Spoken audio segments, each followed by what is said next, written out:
Until you make the unconscious conscious, it will direct your life, and you will call it fate. Carl Jung, you see his name light up your phone less and less. The silence stretches, first days, then weeks, and the question starts gnawing at your mind. Was it something I did? Was I not enough? But listen carefully, the absence of a message, the void of a phone call, it's not just rejection. It's a mirror, a deep reflection of your value, your unconscious wounds, and the parts of you that cry out for validation in the wrong places.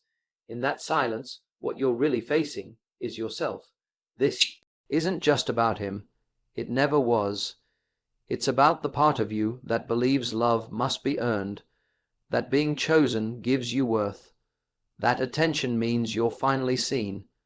But the greatest tragedy, most men never stop to question that belief. They keep chasing validation like a mirage, hoping she'll call back, hoping he will finally see them. Jung would say that's the shadow at work, the hidden parts of you you're too afraid to confront. But what if I told you his silence is a message, a deep, sacred one? It's not a punishment, it's an invitation to rise, to individuate, to stop waiting, and start becoming, because the man who no longer needs a reply, he's already heard the voice that matters most, his own. When he doesn't call or message you, it's easy to assume the worst. He's lost interest, he's moved on, you weren't enough. But Jung teaches us that the human psyche speaks in symbols, not logic. It doesn't matter whether the silence came from a stranger, a friend, or someone you were beginning to trust. What matters is what it represents to you. You see, the ego. Your conscious identity wants facts. Why hasn't he texted me? What did I do? But the soul doesn't ask for answers. It asks for meaning. His silence is not just an unanswered message. It is a symbol, a manifestation of something older, deeper, and unconscious within you. It's not about him anymore. He is the image the psyche used to activate a dormant truth. The absence of a message is not a vacuum. It's a mirror, and what it reflects is this: your fear of being unseen, your childhood hunger for approval, your unspoken belief that love must be earned. His silence has activated a psychic wound, and now you must decide, will you numb it or will you study it? In Jungian terms, this is the appearance of the shadow, the repressed, unacknowledged parts of yourself that you've disowned. His absence did not cause this pain, it revealed it, like a flashlight in a dark room. His silence illuminated the blind spot in your own emotional landscape. This is the crossroads where most men get stuck. They stay fixated on him, his words, his patterns, his reasons. But to do that is to avoid the symbol's true purpose, self-discovery. The psyche is inviting you to go inward, to ask not, why didn't he text, but why do I feel erased when he doesn't? This is where healing begins. Don't waste this silence, study it, let it speak. It's your psyche telling you there is a deeper layer of yourself that you are ready to meet. When you realize silence is a symbol, you stop begging for a reply and start listening for your own voice. And that, my friend, is where true power begins. The moment someone pulls away, we often say, I miss him. But what does that really mean? In Jungian psychology, we talk about projection, the unconscious act of placing parts of ourselves onto another person. When he doesn't call, when he disappears, what you're truly grieving isn't just the absence of his voice, you're grieving the reflection of your own unclaimed soul. You projected hope onto him, security, worth. You looked at him and saw your own light, the part of you that longs to be seen, loved, and chosen. And when he pulled away, it felt like that part of you was being discarded. But here's the truth: you were never mourning him. You were mourning the version of yourself you believed he completed. This is the illusion. This is the trap. Jung said, we meet ourselves time and again in 1,000 disguises on the path of life. That man, whether he was charming, distant, inconsistent, or magnetic, was a disguise, a mirror, a living symbol of what you're still searching for within. If you feel hollow without his attention, ask yourself, what part of me have I refused to love unless someone else validates it? That ache you feel, It's your inner child crying out, "Do you see me now? Am I worthy now?" Projection is not a flaw, it's a map. It shows you exactly what you need to reclaim from others and return to yourself. His confidence, yours to build; his attention, yours to give; his presence, yours to embody. Until you see the truth of projection, you'll keep chasing ghosts, assigning godlike power to people who are just passing characters in your story.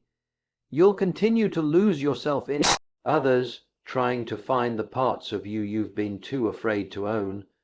But the moment you stop saying, "I miss him," and start saying, "I miss the part of me I gave away," that's the moment you begin your return. You don't need him to come back. You need you to come back. And when you do, you'll realize he wasn't the answer.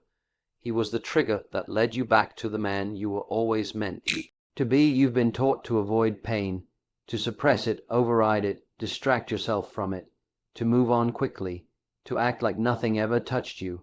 But Jung knew better. He said, there is no coming to consciousness without pain. The truth is, pain is the very path to your awakening.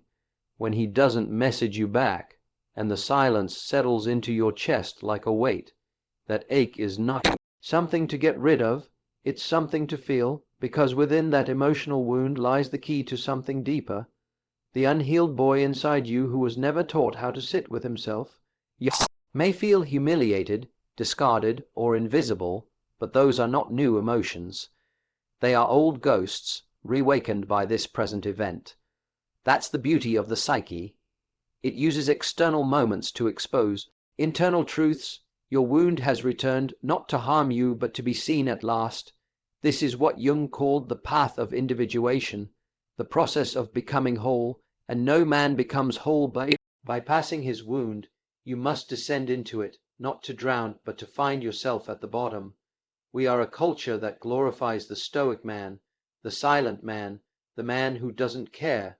But that archetype is a mask, a defense, a denial of the pain that actually holds the blueprint of your transformation.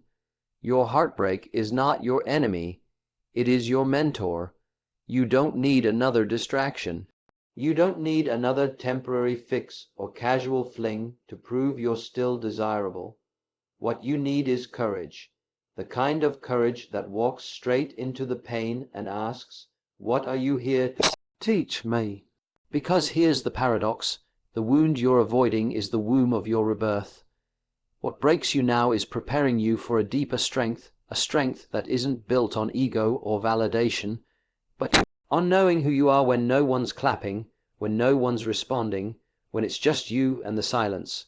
The wound is not where you end, it's where you begin again, on your own terms, with your own truth, and in that truth no one can ever abandon you again.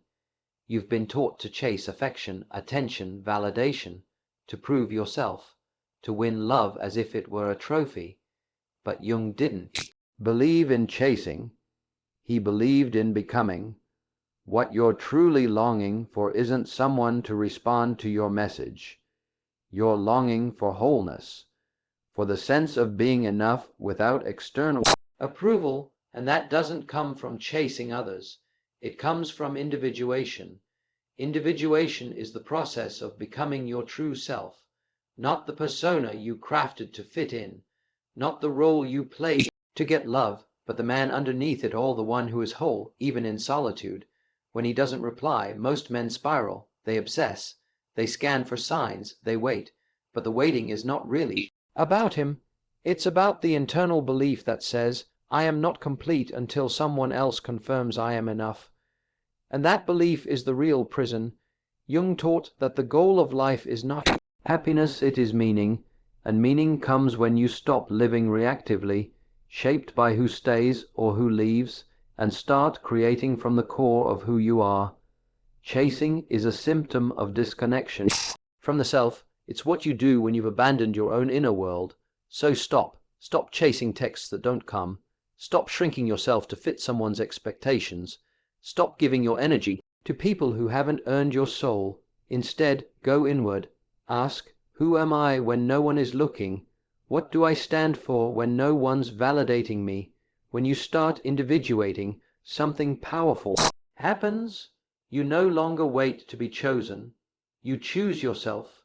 You no longer need to be pursued, because you are at peace with your own pace, your own path. You realize love isn't something you chase, it's something you emanate, and the right person isn't the one who finally texts you back. It's the one who meets you where you've already arrived.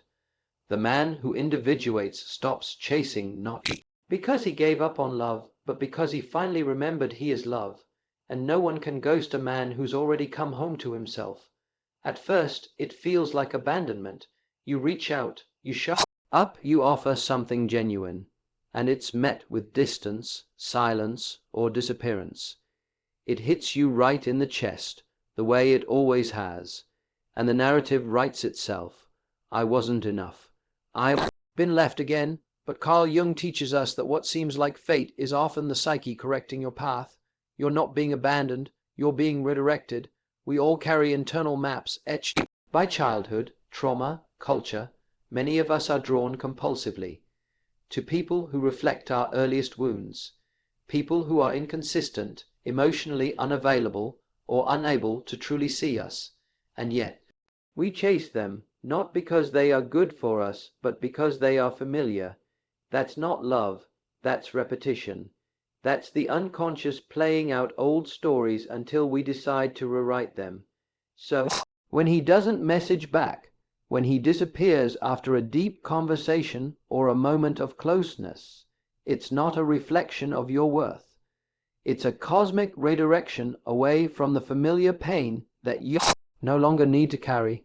Jung wrote, "Fate meets us in the guise of the people we avoid and the situations we repeat."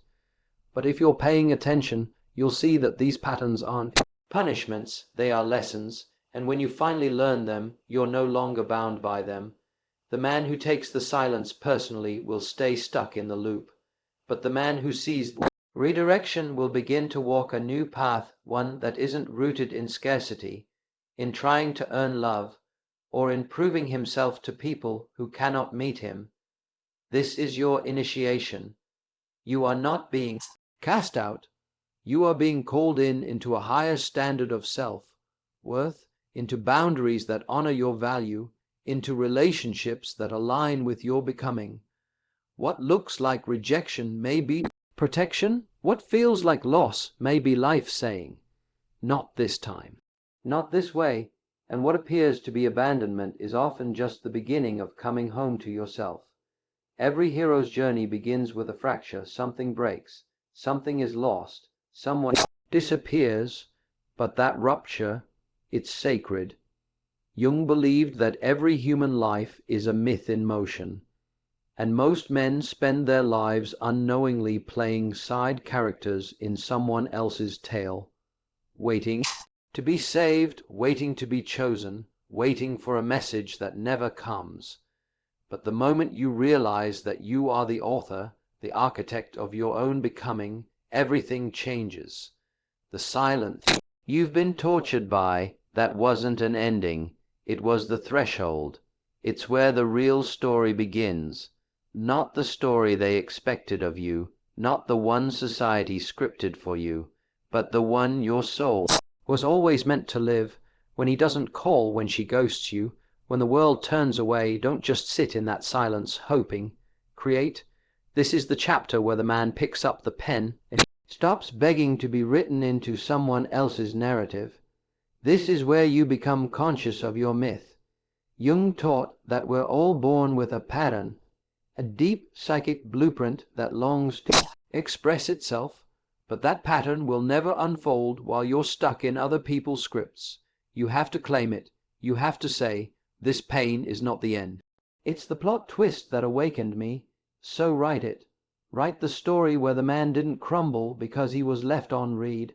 Write the story where the silence didn't make him smaller. It made him still, and in that stillness he met himself. He didn't chase closure. He became clarity. He didn't wait to be loved. He learned to embody love. Because the world doesn't need more men who are perfect, it needs more men who are whole. And wholeness begins when you stop looking outside for your identity and start building it from the inside out. You are not broken. You are not behind. You are not too much.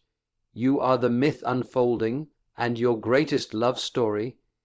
It begins the moment you stop waiting for the message and become the message yourself.